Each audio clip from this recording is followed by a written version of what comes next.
Good morning, everybody.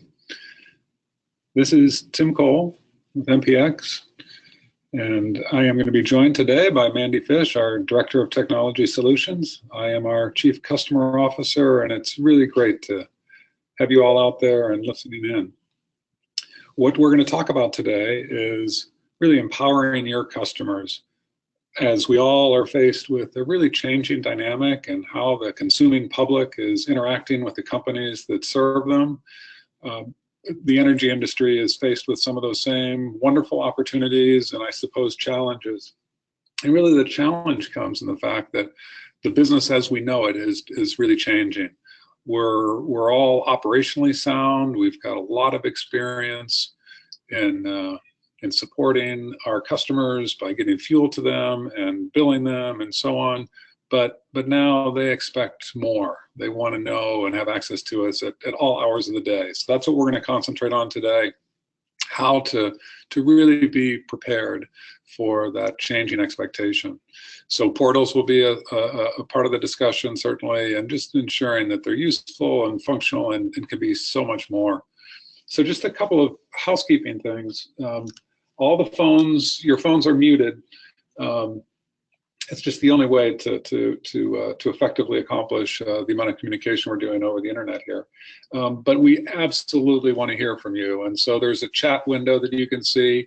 And if you would just direct any of your questions to the organizers only, that would be great. And feel free to do it throughout the talk, or if you want to do it at the end, but we will definitely answer all questions, and certainly if afterwards there's reason to follow up, we're super accessible.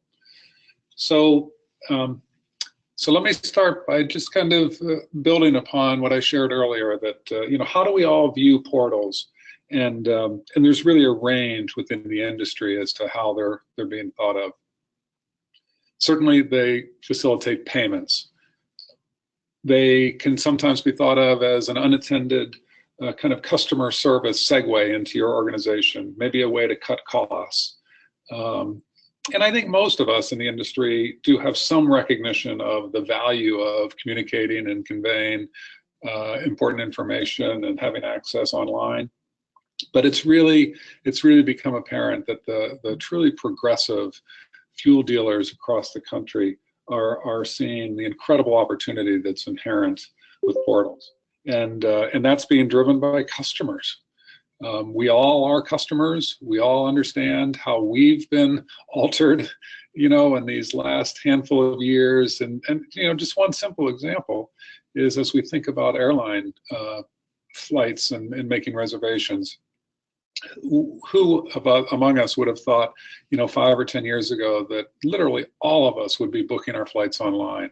So it's happening right before our eyes, and some industries are ahead of others, but the consuming public is really fast attuned to the fact that it's got to be everywhere. So where to begin? How do we kind of reshape our own considerations and thinking? I think for a while, self-service had a sense of was that a burden on the customer? But in fact, very quickly, self-service is not only not a burden, but it's the absolute normal expectation. People really want to be able to have that opportunity to access the information that they're looking for, to be able to transact business with you on their terms and when they want to do it. And certainly there are people that will continue to call in, and you will have people that will visit your branches. But I think we all have witnessed the fact that those numbers are declining, and there's an absolute trend towards accessing you at all hours of the day and in a very convenient manner. When someone new moves into a community, maybe the way they used to do it was through the yellow pages or through their neighbor. Still, they're going to ask their neighbors who to go to for fuel, but many of them will just go right to Google, and so that is their window into your business. That is what they see, and so the tools and the ease and the considerations that you develop there can really make a difference.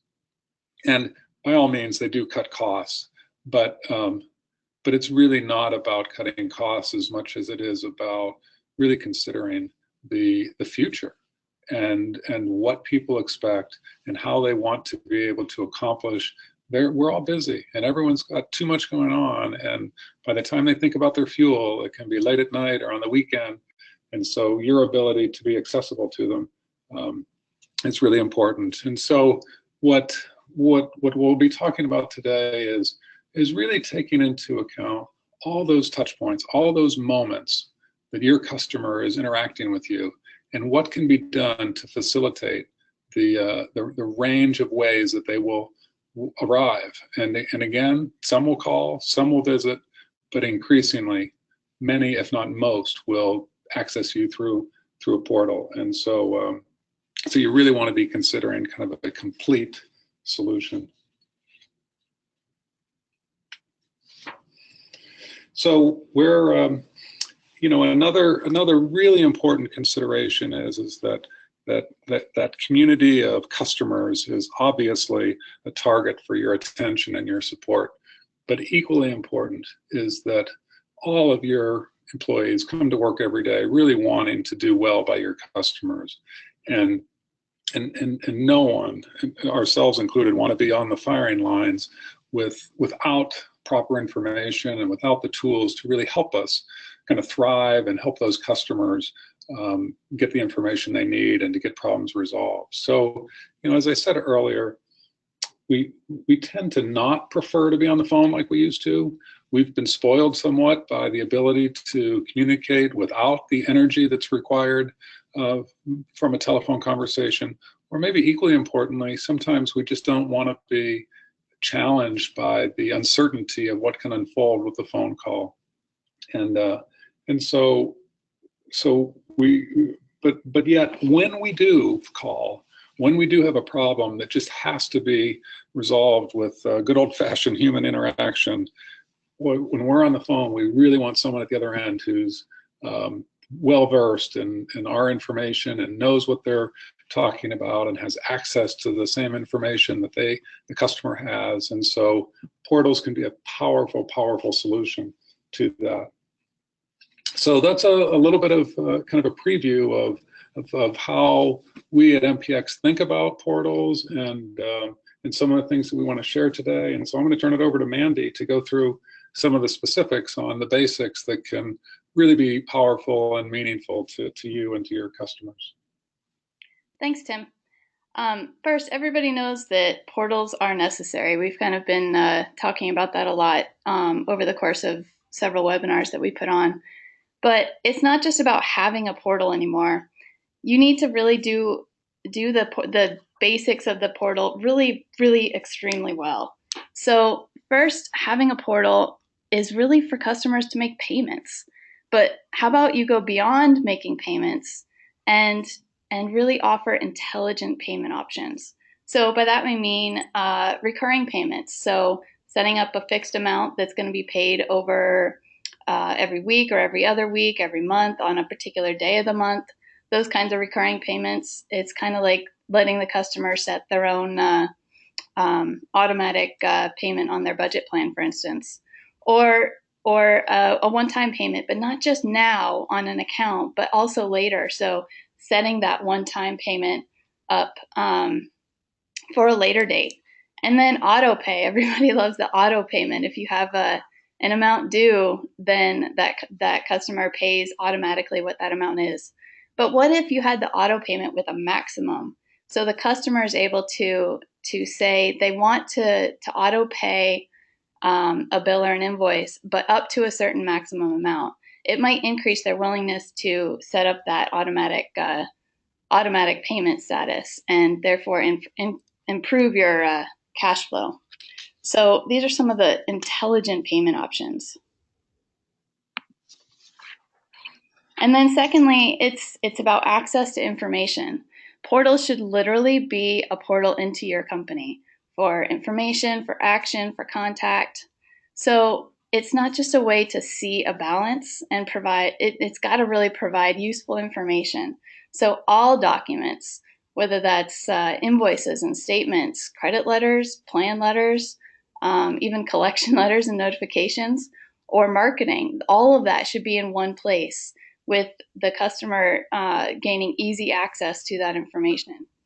And this should help them forecast and budget their energy expenses.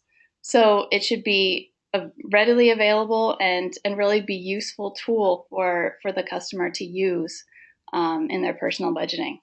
But then also it should connect staff with the customer so that everybody's on the same page with the same information. That information is really key, but it's got to be easy for the customer.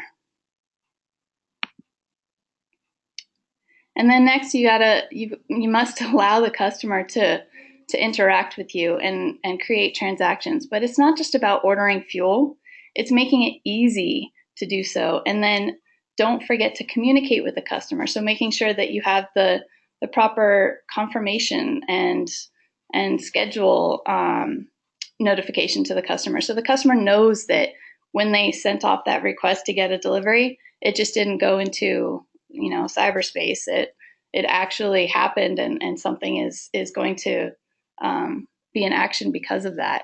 And then confirm when it's complete. So having those sort of tied in communications along with those interactions. And then the method, of course, can vary. The type of transactions can be really simple, so that a request for fuel can come into your dispatch department and they can schedule that out, or it can be incredibly integrated, so that a request for fuel goes straight into your back office system to be scheduled out.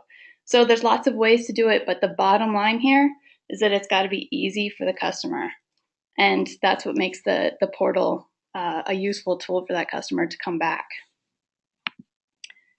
And then finally, it's about self-service controls to manage the account. So it's not just an email notice that a new statement is available. It's any new document, or it's that a payment is due, a payment has been made, or it's scheduled, or it's canceled, or it's failed. All of those communications should be able to go to the customer in a method that they prefer. And then they should also be able to turn those communications on and off. But additionally, what about adding customer or additional email addresses or additional people? So if a spouse handles one part of the account, but the other person, the main primary user, pays the bills, then maybe the primary user gets the payment due notification, but somebody else gets the delivery notification. So stuff like that, allowing the customers to really truly self-serve their the account management, and then making sure that there's multiple delivery methods. So multiple email addresses or text messages. That's really got to enable the customer to choose how they want to communicate with you. So where should this get you? Really, this a good portal connects the customer to you and your staff. That's really the primary goal here. Everyone can be on the same page, quite literally, seeing the same information, the same communications, and even the same screens themselves. So you want to give your staff the ability to help customers instantly, and if they need help making a payment or setting up access to their online account, or even encouraging paperless adoption, all of those things can be instantly supported through a really good portal that has good staff access as well. And then the portal is really the way to unite your company with your customer. It's a communications tool, but it's also just a connection tool with your customer. And then secondly, you benefit from having scalable customer communications. And this means really that portals are systems. So the communications to the customer should be able to seamlessly accommodate volume and not choke or sputter when there's a lot of activity going on. So that customer becomes empowered, and you can join the Google It era of self-service and online tools for customers. And with all this, really, truly, the customer's in the focus. If it's done well, it should lead to growth and truly an advantage. And with that, I'm going to hand it over to Tim to talk about how to relate all this back to you and your organization. Great, thanks, Mandy. And just as Mandy was sharing with you, kind of the idea that a portal is a system. Automation and programming can go in one of two directions. It's a faster way of doing things that were previously done. And when you're automating a good system, it's like magic. Sometimes with the advent of so many technology solutions, sometimes programming is done in haste and you're just speeding up some problems. The really good news about everything we're talking about today is that you all are highly experienced in the manual processes that we're talking about. For years, kind of the operational strengths of your respective organizations play out day in and day out. And so that's such an advantage when it comes time to automate them. You've already perfected the manual process, and so there certainly will be some improvements and some changes as you apply programming and bring those processes to your online portals. But the really good news is your businesses really well, and now it's time to take all that logic and think about how to put that power into the hands of your customers. And so you want to think about vendors that can kind of collaborate and participate with you to make that happen. But anyway, what we're really talking about here is an incredible opportunity for competitive advantage. You all are in a tough business. You're selling the same products that your peers are selling elsewhere, and your territories and your regions and your communities overlap. And so really this customer experience component of your business is such a powerful tool to differentiate yourselves. And you all know you're all customers of in some cases your own companies, but certainly you're all an active part of the consuming public. And so I think you all have an inherent sense of what great service is, and a properly designed and simple portal can make such a difference. So now we've spent a lot of years with Amazon doing great things, and so many others are following, and now all of our customers are expecting the same. So that's it's such a big part of what we're here to talk about today. The other piece of it is that the way that Google works, and we all use it every day, is that they bring people, when they're inquiring about generic needs like fuel, they bring them to those sites that are most active. And so a really well-designed portal can make all the difference in the world in the traffic that you generate for your site. That's what people come back to repeatedly, to make payments, to check in on deliveries, to schedule service, to look at history, to determine what the plan might be for the coming year. There are all kinds of logical reasons that will bring visitors back to your site, and that's what generates Google's attention and allows a generic inquiry to be brought to your site. So a really neat opportunity to build that increasingly important vehicle to get new customers into your business. So we've talked about a lot of what we're describing as basics, but there's so many other things that very soon are going to be considered basic. But you've got the customer information, you have their phone number, they've made a transaction with you, whether they're making a payment or whether they're scheduling delivery. And as Mandy said earlier, it's so important to just kind of confirm with them what's happening. It just puts them at ease. And so we all have a little bit of fear whenever we're transacting business online, that did it really go through? Have they really, is it all taken care of? And they're just some simple, easy ways to put people at ease. And increasingly people are comfortable receiving texts, but they can opt in, whether it's text or email, just to let them know that service is on the way. I mean, how nice would it be if as your service person leaves one location and is headed to the next, where a text goes out to that customer to say 45 minutes away, we'll be there. That would go so far in terms of building loyalty. And we all know that those opportunities to build loyalty are different than they used to be.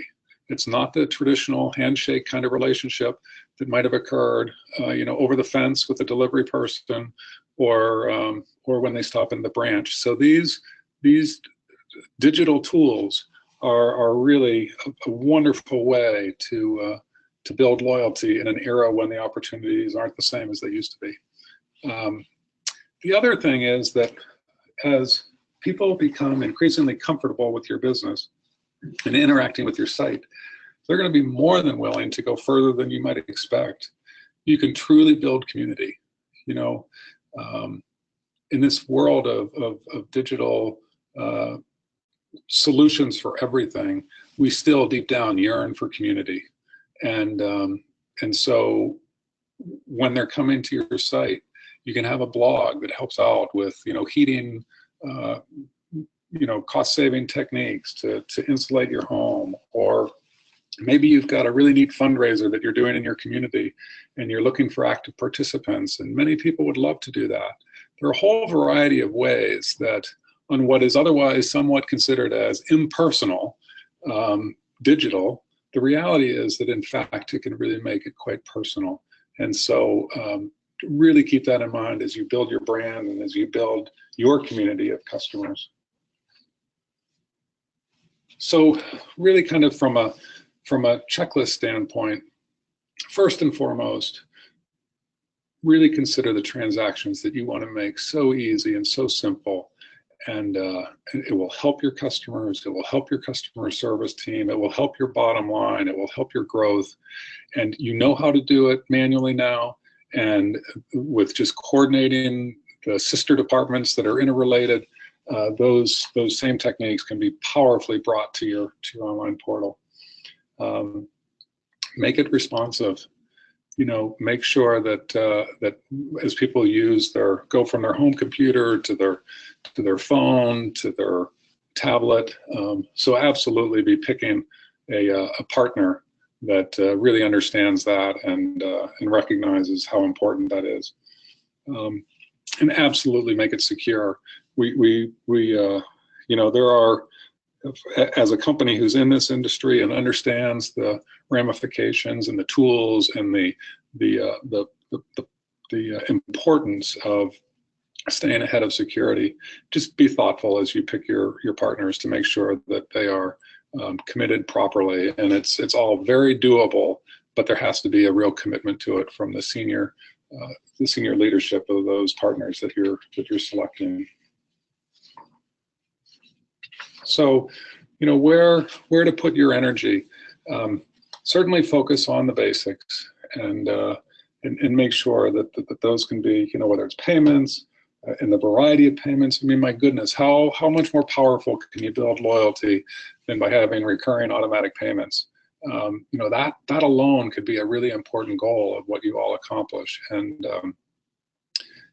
there are a variety of ways to do that. Certainly, as you think about each plan season, there's smart ways to do that online, and then the basics of ordering fuel and ordering service and building confidence by sending updates to let them know where the driver is or what's happened, and then to have a place where all that information resides, again, is a powerful component of a portal. Might even be the most important aspect of it, where absolutely everything is stored in one central place, and access on a self-serve standpoint, as well as when people call in, can be a really nice way to transact business with your customers.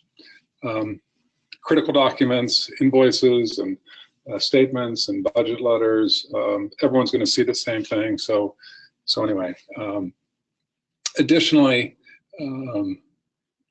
keep your customers well informed. Let them have access. Let your story be told. Create your loyalty. Yes, it is a new world. Yes, things are changing, but it can be pretty exciting and pretty satisfying to really keep up with and actually stay ahead of expectations by making some simple steps. So you're trying to stay ahead, treat people the way you want to be treated. You don't want to have to make phone calls unnecessarily. So anticipate, eliminate the need to call, but then really be ready when they do call, because those are those moments where you can really strengthen and build those relationships. So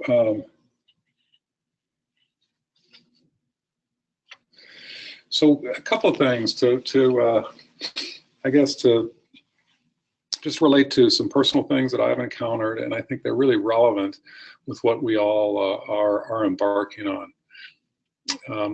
I think of myself as an average kind of computer user, if you will.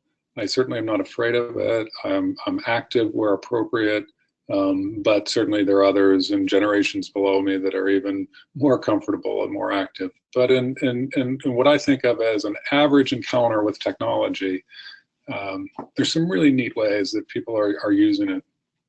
AAA will let you know that the driver is on the way, and how comforting can that be when you're on a busy street, stranded, and hoping someone's paying attention.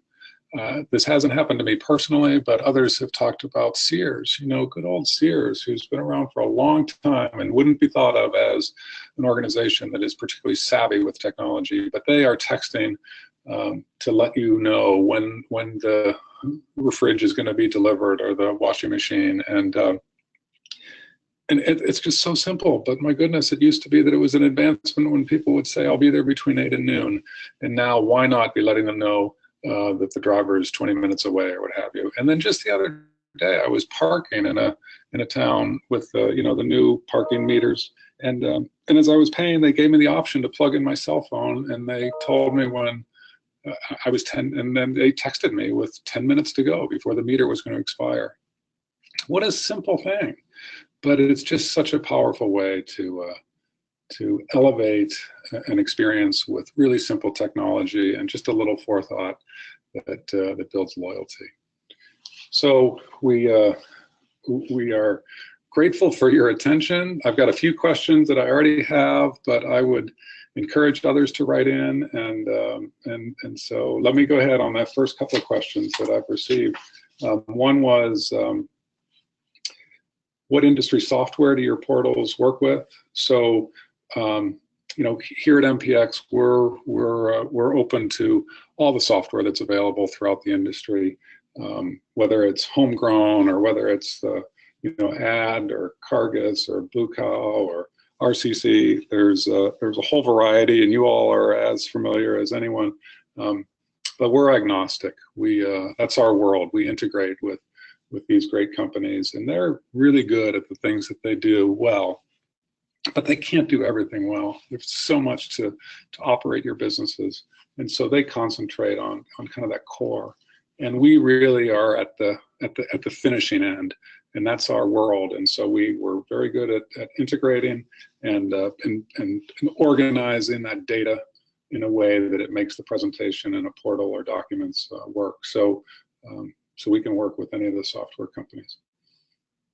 The other question I have is, for instance, fuel delivery transactions can be pretty complicated.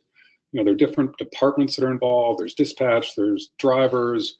How does that get navigated? And I guess the answer is really twofold. One is that, yes, there are interrelationships that you all know better than anyone that are really important. And each of you has a different process and a different system for making decisions about deliveries and dispatching and organizing that part of your business. And so some of that is already pretty close or ripe for communicating in an automated fashion. But don't worry if it's not. You can, when someone's coming to your site to order fuel, really they want that to do off of their list. Very rarely are they in a panic.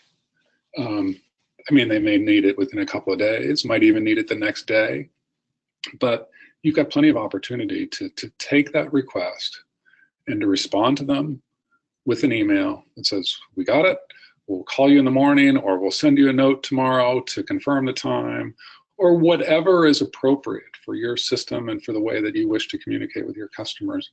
But as long as you give them that confirmation, you will have accomplished 95, maybe 99% of what their expectations are. So you can do this kind of implementation in phases, meaning that you can have it partially automated to begin with, and then highly automated soon thereafter, or medium term thereafter. So, so good questions, but anyway, that hopefully will help.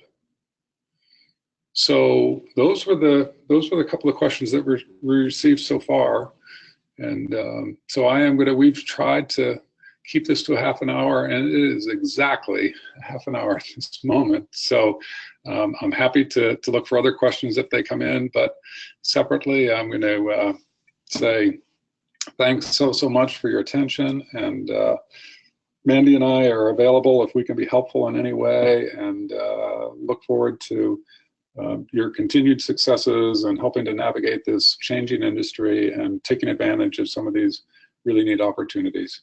Thanks so much, everybody. Take care. Thanks, everyone.